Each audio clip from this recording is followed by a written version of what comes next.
Welcome to class 11th. If you have opted biology as your core subject in class 11th, it means you are interested in making your career in medical field. तो चलिए रखते हैं NEET में success का foundation stone with the first topic. Biology है क्या? It is the science of life forms and living processes. जब भी लिविंग ऑर्गेनिजम्स की बात आती है तो there is amazing diversity of living organisms. From the beginning of study all the things of the world are classified into animate and inanimate matter. And inanimate matter, wind, sea, fire, etc. And animate क्या है? Plants, animals. जब भी biology की बात आती है तो you should know who is the father of biology. It's Aristotle. Aristotle. Biology को हम जूलॉजी और बॉटनी में क्लासिफाई करते हैं. जूलॉजी है स्टडी ऑफ एनिमल्स, जबकि बॉटनी है स्टडी ऑफ प्लांट्स. तो जूलॉजी के भी फादर यही है एरिस्टोटल. बॉटनी के फादर है थियोफ्रेस्टस. थियोफ्रेस्टस. तो अब जब हम साइंटिस्ट की बात कर रहे हैं उसी सीरीज में एक और ग्रेट साइंटिस्ट हैं अर्नस्ट मेयर. इन्हें हार्वर्ड यूनिवर्सिटी का ये इवोल्यूशनरी बायोलॉजिस्ट थे जिन्हें डार्विन ऑफ 20th सेंचुरी भी कहते हैं. इन्हें Alexander Agassiz professor of zoology emeritus का स्टेटस मिला था. एक खास काम किया था उन्होंने, ओरिजिन ऑफ स्पीशीज डाइवर्सिटी दी थी और साथ में डेफिनेशन ऑफ बायोलॉजिकल स्पीशीज भी दी थी. ये खास बात है, इंपॉर्टेंट है. इसके अलावा इन्हें कुछ और भी अवार्ड्स मिले थे. Triple crown of biology 3 prizes थे. Balzan prize, international prize for biology and Crafoord prize. अब हम शुरू करते हैं हमारी पहली unit, diversity in the living world. पहला चैप्टर है द लिविंग वर्ल्ड, जहां पर हम लिविंग ऑर्गेनिजम्स के कैरेक्टर देखेंगे, क्लासिफिकेशन का जनरल इंट्रोडक्शन देखेंगे. फिर सेकंड चैप्टर है बायोलॉजिकल क्लासिफिकेशन, जहां पर हम आर.एच. विटेकर का 5 किंगडम क्लासिफिकेशन पढ़ेंगे. देन है प्लांट किंगडम, जहां पर हम प्लांट्स के बारे में पढ़ेंगे, प्लांट्स का classification. And fourth chapter is animal kingdom. तो first chapter is the living world. Living organisms की वाइड रेंज मिलती है जो कि एक्स्ट्रा ऑर्डिनरी हैबिटेट्स में रहते हैं. मीन्स नॉर्मली तो आपको पता है लैंड में रहते हैं, वाटर में होते हैं, ओशन में होते हैं, डीप सी में होते हैं, हॉट वाटर में होते हैं, आइस में होते हैं, इवन हमारी बॉडी में होते हैं. तो लिविंग ऑर्गेनिजम्स कहाँ नहीं होते हैं आप ये सोचो. बहुत इनका एक्स्ट्रा ऑर्डिनरी हैबिटेट है.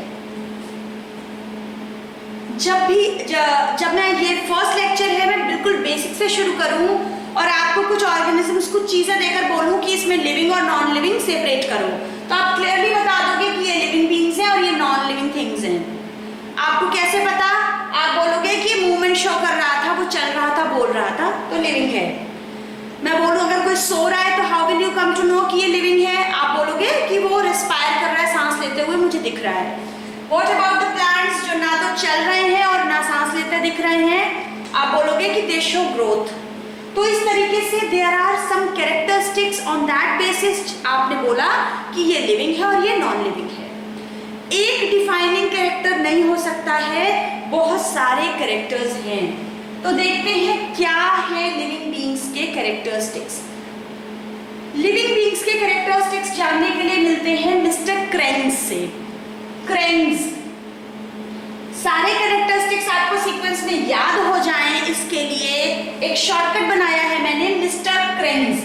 यहाँ 8 अल्फाबेट्स हैं और ये 8 कैरेक्टरिस्टिक्स को डिनोट करते हैं. M for movement, R for respiration, C for cellular body organisation, R for reproduction, E for excretion, N is nutrition, G for growth and S for sensitivity. These are 8 characteristics of living beings. सबसे पहले character की बात करें तो growth.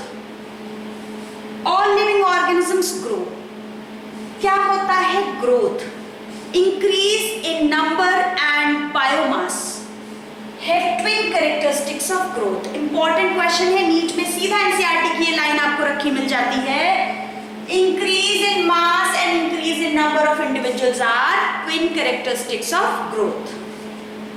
अब जब organism grow करता है तो उसमें सेल डिवीजन होती है।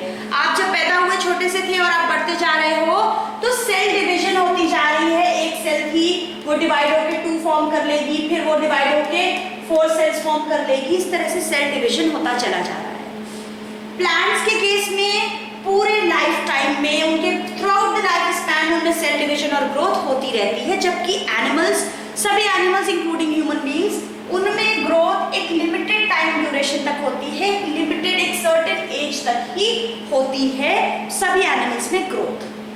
पर एनिमल्स में सेल डिवीजन कभी भी हो सकता है। अगर आपको कट लग जाता है तो आपकी जो सेल्स लॉस हुई है वहां पर, उन लॉस सेल्स को रिप्लेस करने के लिए वहां पर सेल डिवीजन हो जाता है। तो हमने देखा यहाँ पर तो सर्टेन एज तक है, पर इर्रेस्पेक्टिव ऑफ एज ये सेल डिवीजन हमेशा हो सकता है। किस लिए? To replace lost cells. हमने देख लिया कि जब मल्टी सेलुलर ऑर्गेनिजम्स की बात करते हैं, ह्यूमन बीइंग्स हो, एनिमल्स हो या प्लांट्स हो, यहाँ पर क्या क्या है ग्रोथ? ग्रोथ में cell division means increase in number of cell, biomass, सारी चीजों का इंक्रीज आएगा। पर यूनिसेलुलर ऑर्गेनिजम्स में क्या होती है ग्रोथ? सेल डिवीजन होगा यहाँ पर, तो सेल्स का नंबर इंक्रीज होगा, जिसको आप इन विट्रो कंडीशन में काउंट भी कर सकते हो। इन विट्रो होता है ग्लासवेयर्स, मींस लैब में आप पेट्रोडेश वॉच क्लास या टेस्ट ट्यूब में जब आप सेल कल्चर करा रहे हो, सेल्स डिवाइड हो रही हैं, तो आप सेल नंबर्स बढ़ा हुआ है ये काउंट कर सकते हो। तो मल्टी सेलुलर ऑर्गेनिजम्स में ग्रोथ और रिप्रोडक्शन दो अलग अलग फिनोमिना हैं, जबकि यूनिसेलुलर में आप देखोगे कि cell division and reproduction synonymously use हो जाते हैं। हम अभी बाद में देखेंगे। हम ग्रोथ के बारे में बात कर रहे हैं, सारे लिविंग ऑर्गेनिजम्स ग्रोथ करते हैं, इसलिए ग्रोथ बहुत इंपॉर्टेंट फिनोमिना है। पर एक एक्सेप्शन है यहाँ पर कि कुछ नॉन लिविंग ऑब्जेक्ट्स जैसे कि mountain, boulders, sandstone, sand mounts, ये भी ग्रोथ शो करते हैं। तो क्या ये भी लिविंग बीइंग्स हैं? बिल्कुल नहीं। यहाँ पर जो ग्रोथ होती है वो एक्सटर्नल ग्रोथ है, जबकि लिविंग ऑर्गेनिजम्स में जो ग्रोथ है वो इंटरनल ग्रोथ है। यहाँ पर ऊपर से बाहर से चीजें ऐड ऑन हो रही हैं। सेडिमेंट्री रॉक, आपको पता है सेडिमेंट्स ऐड होते जाते हैं और ये एक्सटर्नल ग्रोथ होती है। पर क्योंकि ग्रोथ में हमको एक एक्सेप्शन मिल गया, कुछ नॉन लिविंग ऑब्जेक्ट्स भी ग्रोथ करते हैं, इसलिए growth can not be a defining property of living organisms. अब हम दूसरे एक प्रॉपर्टी की तरफ चलते हैं, reproduction. What is reproduction? It is the process of formation of new individuals similar to itself. जब पेरेंट्स अपनी प्रोजेनी प्रोड्यूस करते हैं जो उनके जैसे ही सिमिलर होते हैं, उसे कहते हैं रिप्रोडक्शन। आप जानते हो कुछ एसेक्सुअल और सेक्सुअल मोड ऑफ रिप्रोडक्शन होते हैं। तो आप पढ़ चुके हो 10th क्लास में, फंजाई में क्या होता है? स्पोर्स, हाइफा के टिप पे स्वेलिंग हो जाती है, यहाँ स्पोरेंजिया हो जाता है, जहाँ पे स्पोर्स डेवलप होते हैं, ये रप्चर हो जाता है और बहुत सारे स्पोर्स रिलीज हो जाते हैं। ये हर स्पोर इंडिविजुअल हाइफा फॉर्म कर लेता है, तो लार्ज नंबर ऑफ इंडिविजुअल्स यहाँ पर फॉर्म हो जाते हैं। ईस्ट एक यूनिसेलुलर फंगस है और यहाँ पर बडिंग होती है, बहुत सारी बड्स बन जाती हैं और सारी बड्स न्यू इंडिविजुअल फॉर्म कर लेती है। हाइड्रा में भी बड फॉर्म होती है, वो बड़ी हो जाती है और डिटैच हो जाती है पेरेंट बॉडी से, और ये अलग हुई bud new individual hypha form कर लेता है। प्लेनेरिया इंपॉर्टेंट है, रीजनरेशन शो करता है planaria. If this body of planaria is cut into many pieces, हर कट पीस एक कंप्लीट न्यू इंडिविजुअल में रीजनरेट हो जाएगा। तो इस तरीके से प्लेनेरिया, जिसे प्लेटफॉर्म कहते हैं, वो रीजनरेशन करता है। इसके अलावा कुछ फंगस, कुछ फिलामेंटस एल्गी जैसे Spirogyra and protonema of moss क्या करता है? फ्रेगमेंटेशन। अगर फिलामेंट ऑफ स्पाइरोगायरा को फ्रेगमेंट्स में कट कर दें तो हर फॉर्म कर लेता है। ये तो थे कुछ मोड ऑफ एसेक्सुअल रिप्रोडक्शन। अब ये तो बिल्कुल क्लियर है कि कोई भी नॉन लिविंग ऑब्जेक्ट रिप्रोड्यूस नहीं कर सकता, अपना न्यू इंडिविजुअल फॉर्म नहीं कर सकता अपने जैसा। तो रिप्रोडक्शन एक इंपॉर्टेंट कैरेक्टरिस्टिक है लिविंग बीइंग का। पर कुछ ऐसे भी इंडिविजुअल्स होते हैं जो रिप्रोड्यूस नहीं करते हैं, या तो वो कर नहीं सकते या वो बाय चॉइस विलिंगली वो नहीं एक्सेप्ट करते हैं इस चीज को।